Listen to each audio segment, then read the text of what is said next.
দর্শক আসসালামু আলাইকুম। যারা গারল লালন পালন করতে চান, খামার করতে চান, গারল সম্পর্কে অনেক তথ্য পেতে চান, তাদের জন্য আজকের এই ভিডিও। কারণ অনেকেই মনে করে যে খামার করব কিন্তু আমি তো কোনো কিছু জানি না, কিভাবে শুরু করব। এই কনফিউশন যাদের আছে, আজকের ভিডিওটা দেখলে এই কনফিউশন দূর হয়ে যাবে। কারণ আমরা একজন অভিজ্ঞ খামারের খামারে চলে আসছি। এই খামারের ঠিকানা হচ্ছে মেহেরপুর জেলার মুজিবনগর থানার মহাজনপুর গ্রামে লালন এগ্রো ফার্মে। এই ফার্মের মালিক হচ্ছেন লালন ভাই। দীর্ঘদিন গারলের খামার করছেন, রোগবালাই সম্পর্কে ভালো জানেন। উনি একজন প্রবাসী মানুষ, প্রবাস থেকে এসে অনেক কাজের পাশাপাশি এই গারলটা শুরু করেন। তো এই গারলে উনি কি পেলেন, আপনারা যারা শুরু করবেন তারা কিভাবে শুরু করবেন, সার্বিক বিষয়ে জানানোর চেষ্টা করব। তাই যারা ভিডিওটি শুরু করছেন শেষ পর্যন্ত দেখবেন, স্ক্রিনে নাম্বার দিয়ে দেবো, নাম্বার নিয়ে ভাইয়ের সাথে যোগাযোগ করে গারল ক্রয় করতে পারবেন, গারল সম্পর্কে পরামর্শ নিতে পারবেন। চলুন তাহলে ভাইয়ের কাছে যাই। ভাই আসসালামু আলাইকুম। ওয়ালাইকুম আসসালাম। কেমন আছেন ভাই? আলহামদুলিল্লাহ ভালো আছি, আপনি ভালো আছেন? আছি ভাই আলহামদুলিল্লাহ। প্রবাসে থাকাকালীন অনেকেই ভিডিওতে কমেন্ট করে, আবার ফোনেও অনেকেই আমাকে হোয়াটসঅ্যাপে আমার সাথে কথা বলে যে ভাই আমি গারলের খামার করতে চাই। প্রবাস ছেড়ে এসে এই খামার করে কি টিকে থাকা সম্ভব? অবশ্যই সম্ভব, যেহেতু আমি নিজেও এক প্রবাসী, আমি নিজেও এসেছি এই লাইনে। তাইলে আমি যখন টিকে আসি, আরেক ভাই যদি আসতে চায় সেও অবশ্যই টিকে থাকবে, কিন্তু সেসব ফর্মুলাগুলো অবলম্বন করতে হবে তাকে। আমরাও হয়তো প্রথম যখন ছিলাম তখনও যে পারবো না এরকম মানে অনেক বিধিবিধার মধ্যে ছিলাম, কিন্তু আল্লাহ রহমতে এটা কোনো সমস্যাই না, মানে চেষ্টা করলেই সফলতা হওয়া যায়।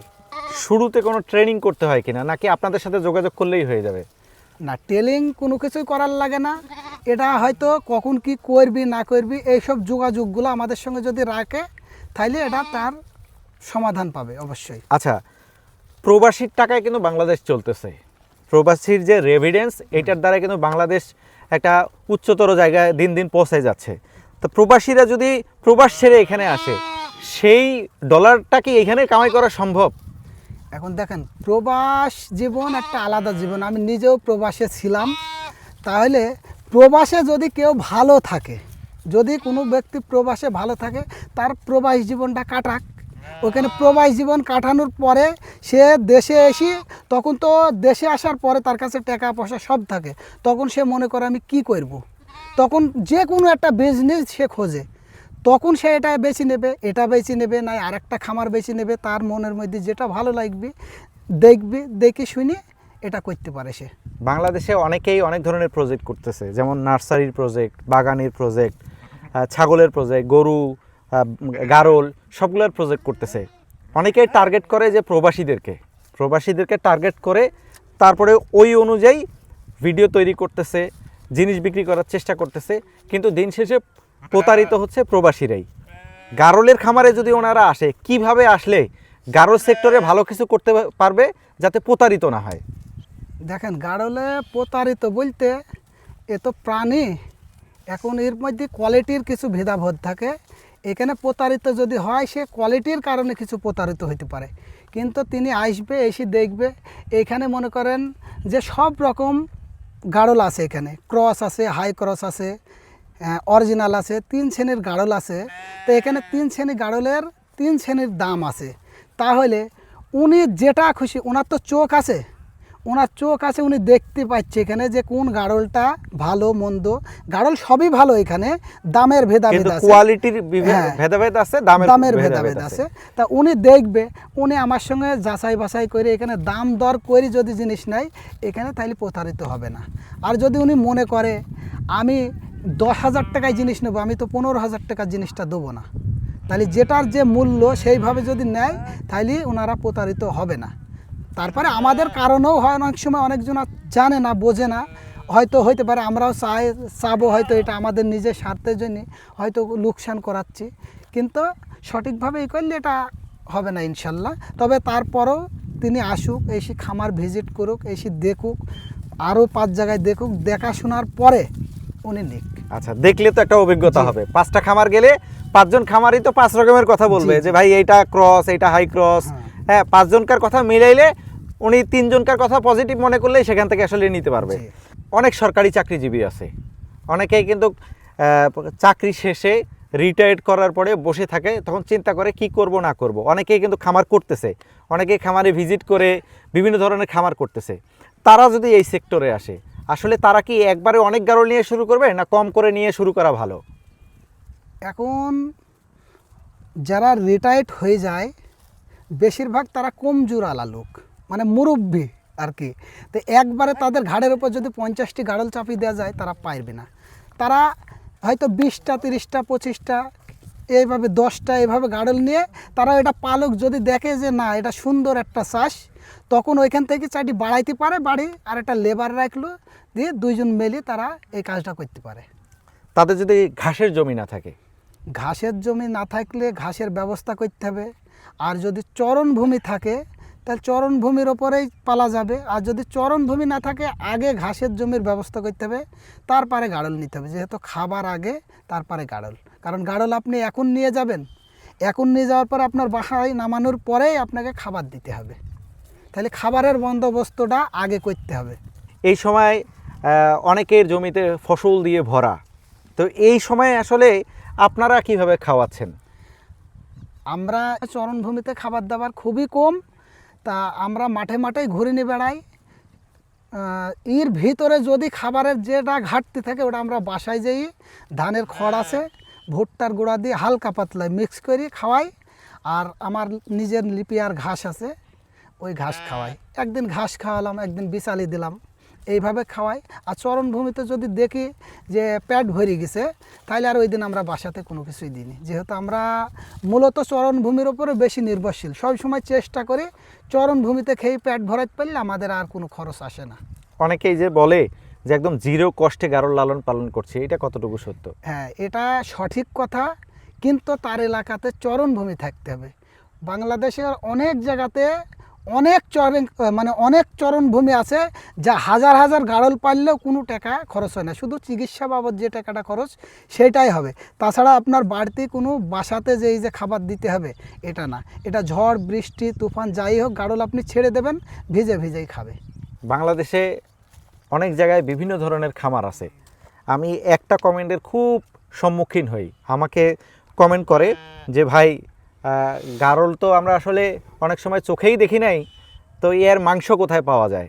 বা এই গারলের যে খামার করতেছেন এইটা থেকে যেহেতু মাংস বাজারে ঠিকমতো পাওয়া যায় না, সেক্ষেত্রে কি এটা করে কি লাভ করা সম্ভব? অবশ্যই সম্ভব। একটা গাড়ল আপনি 10,000 টাকায় কিনবেন, 8,000 টাকায় কিনবেন, 15,000 টাকায় কিনবেন, যে যেমন গাড়ল সেভাবে কিনছেন। আপনি একটা 15,000 টাকা দিয়ে গাড়ল কিনছেন, অটোমেটিক তার গায়ে দেখা যাচ্ছে আপনার অন্তত 15-18 কেজি মাংস থাকছেই, তাহলে ওইখানেই আপনার 2,000 টাকা লাভ আছেই। এবার আপনি যখন 1 বছর পালবেন ওইটা 30 কিলো মাংস আইবি, 40 কিলো মাংস আইবি, 35 কিলো মাংস আইবি, মানে আপনার খাওয়ানোর উপর নির্ভর করে। তাহলে এখানে তো প্রফিট আসছে। আপনি একটা গরু কিনে 1 বছর পেলে হিসাব করে দেখেন গা যে 30,000 টাকা লাভ আসছে না, অথচ একটা গাড়ল 15,000 টাকায় কিনবেন, 1 বছর পরে 30,000 টাকা বেচা সম্ভব। আপনার কাছে আরেকটা প্রশ্ন করব। এক প্রবাসী ভাই মুন্সিগঞ্জে অনেক বড় একটা খামার করছে, তো তার টার্গেট হলো খামার ভিজিট করে খামার থেকে শুধু পাঠা গারলগুলো কিনে নিয়ে যাচ্ছে। হ্যাঁ, সে কিন্তু কোনো মা ছাগল লালন পালন করে না, সে কিন্তু এইটা মোটা তাজাকরণ করে তারপরে কুরবানির সময় বিক্রি করে। আপনার কি মনে হয়, দীর্ঘদিন থেকে তো খামার করতেছেন, কোনটাতে প্রফিট করা বেশি ভালো, এই মা গারলটাতে না এই যে শর্ট টাইমে গারলটাকে নিয়ে মোটা তাজাকরণ করে কুরবানির সময় বিক্রি করা ভালো? দেখেন, এক একটা মানুষের মনে এক একটা স্বপ্ন জাগে, আর সবাই যদি মনে করে যে একই তন্ত্র নিয়ে থাকবো তাহলে এটাও কখনো ঠিক না, তাহলে ওটাতে লাভবান সে হইতে পারবে না। আমি চিন্তা করি এইখানে আমার গাড়লে থেকে আমি শুধু বাচ্চা উৎপাদ করব আর বাচ্চা আমি সেল দেবো, এটা আমার প্রফিট। একটা বাচ্চা আজকে হবে 3 মাস 3.5 মাস 4 মাস পরে বিক্রি করছি 7,000 8,000 টাকায়। এবার যে ভাই পাঠা শুধু পাঠা লালন পালন করছে আমার সাথে নিয়ে যাচ্ছে এই বাচ্চাটা 8,000 টাকায় নিজেই, সেই পাঠাটা 1 বছর 1.5 বছর পোষার পরে সেইটা সে মাংসের জন্য 30,000 40,000 টাকা বিক্রি করছে, তারও প্রফিট আসছে, আমি যেটা করছি আমারও প্রফিট আসছে। মানে তার মানে দুইটাতেই প্রফিট করা সম্ভব। দুইটাতেই প্রফিট করা। আচ্ছা, আপনার একটা অনেক বড় কৌশল আছে, সেটা হলো আপনার বাড়িতে এসে আমি অনেক দিন থাকছি, আপনি রাত্রে ঘুমান নাই, দেখা গেছে যে 2-3টা গারলের বাচ্চা খালাস করছেন। আপনার মতন ডেলি বাচ্চা নিতে গেলে আসলে কয়টা গারল থাকতে হবে খামারে, আর কেমন থাকতে হবে, বড় না ছোট? এখন বিষয় হচ্ছে ডেলি বাচ্চা যদি নিতে হয় আপনাকে, তাহলে আপনার খামারে সব প্রেগনেন্ট আলা গাড়ল থাকতে হবে বেশি। 200-250 যখনই গাড়ল থাকবে তখন আপনার ডেলি বাচ্চা পাবেন, ডেলি পাবেনই বাচ্চা আপনি। কারণ একদিন যদি না পান পরের দিন দেখছি 5টা পেয়ে যাচ্ছেন, এরকম হবে। আচ্ছা ভাই, ভিডিওটা বড় করবো না, ছোট ভিডিওর মধ্যে ছোট ইনফরমেশন দিলে যাদের প্রয়োজন হবে আপনার সাথে যোগাযোগ করবে, যোগাযোগ করে ইনফরমেশনটা ভালোভাবে নিয়ে খামার করতে পারবে। যেহেতু এতগুলো কথা বললাম, অনেকগুলো গারল আছে আপনার এখানে, অনেকেই আপনার সাথে যোগাযোগ করতে চাইবে। আপনি নাম সহ ঠিকানাটা বলবেন দর্শকদের উদ্দেশ্যে। আমার নাম মোহাম্মদ লালন, মেহেরপুর জেলা, মুজিবনগর উপজেলা, মহাজনপুর গ্রাম। আচ্ছা লালন ভাই, ধন্যবাদ। দর্শক, আমরা আসলে যে সেক্টরেই যাই না কেন, যদি কঠোর পরিশ্রম করা যায় সফলতা নিশ্চিত। আপনাকে শ্রম দিতে হবে, আপনি যেই জিনিসটা নিয়ে কাজ করছেন ওইটার প্রতি মায়া থাকতে হবে, তাহলেই আপনি লাভবান হবেন। কারণ আমার যেই জিনিসে মায়া নাই সেই জিনিস করে আমি ভালো কিছু করতে পারবো না। মায়া থাকতে হবে, শ্রদ্ধা ভক্তি থাকতে হবে, পাশাপাশি সৎ থাকতে হবে, নীতিবান হইতে হবে। আমি লালন ভাইয়ের এখানে এসে একটা জিনিস পাইছি, সেটা হলো যে যখনই দেখি আমি ওনার পাশে থাকি, ওনার কাছে বিভিন্ন ধরনের মানুষ ফোন করে, শুধু পরামর্শ নিচ্ছে।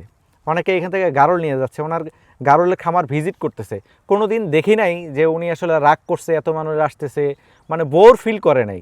মানুষকে প্রাউডভাবে সব কিছু জানানোর চেষ্টা করে। তাই এরকম মানুষের সাথে যদি আপনারা যোগাযোগ রাখেন, সেক্ষেত্রে আসলে গারল লালন পালন সম্পর্কে জানতে পারবেন। পাশাপাশি গারল নিয়ে যেয়েও প্রতারিত হবেন না, কারণ ওনার খামারে আসলে কোনটা কোন কোয়ালিটির গারল উনি নিজেই আপনাদেরকে হাতে ধরে ধরে দেখাবে। তো এরকম মানুষের সাথে যোগাযোগ রাখবেন, আমি মনে করি সেক্ষেত্রে আসলে ভালো কিছু করতে পারবেন। তো ওনার সাথে যারা যোগাযোগ করতে চান, স্ক্রিনে আমরা নাম্বার দেখাচ্ছি, নাম্বার নিয়ে ওনার সাথে যোগাযোগ করে গারল কিনতে পারবেন, ওনার খামার ভিজিট করতে পারবেন। আরও যদি কোনো পরামর্শের প্রয়োজন থাকে সেটাও নিতে পারবেন। তো ভিডিওটা আর বড় করছি না, এরকম ইনফরমেটিভ ভিডিও নিয়মিত পেতে চাইলে এখনই পেজটি ফলো করুন। আর যারা চ্যানেল দেখছেন, চ্যানেলটি সাবস্ক্রাইব করে রাখলে নিয়মিত আমরা এরকম অভিজ্ঞ মানুষদের অভিজ্ঞতা শেয়ার করার চেষ্টা করি। তো আজকের মতো বিদায় নিচ্ছি ভাই, আপনাকে অসংখ্য ধন্যবাদ সময় আপনাকেও দেওয়ার জন্য। ধন্যবাদ।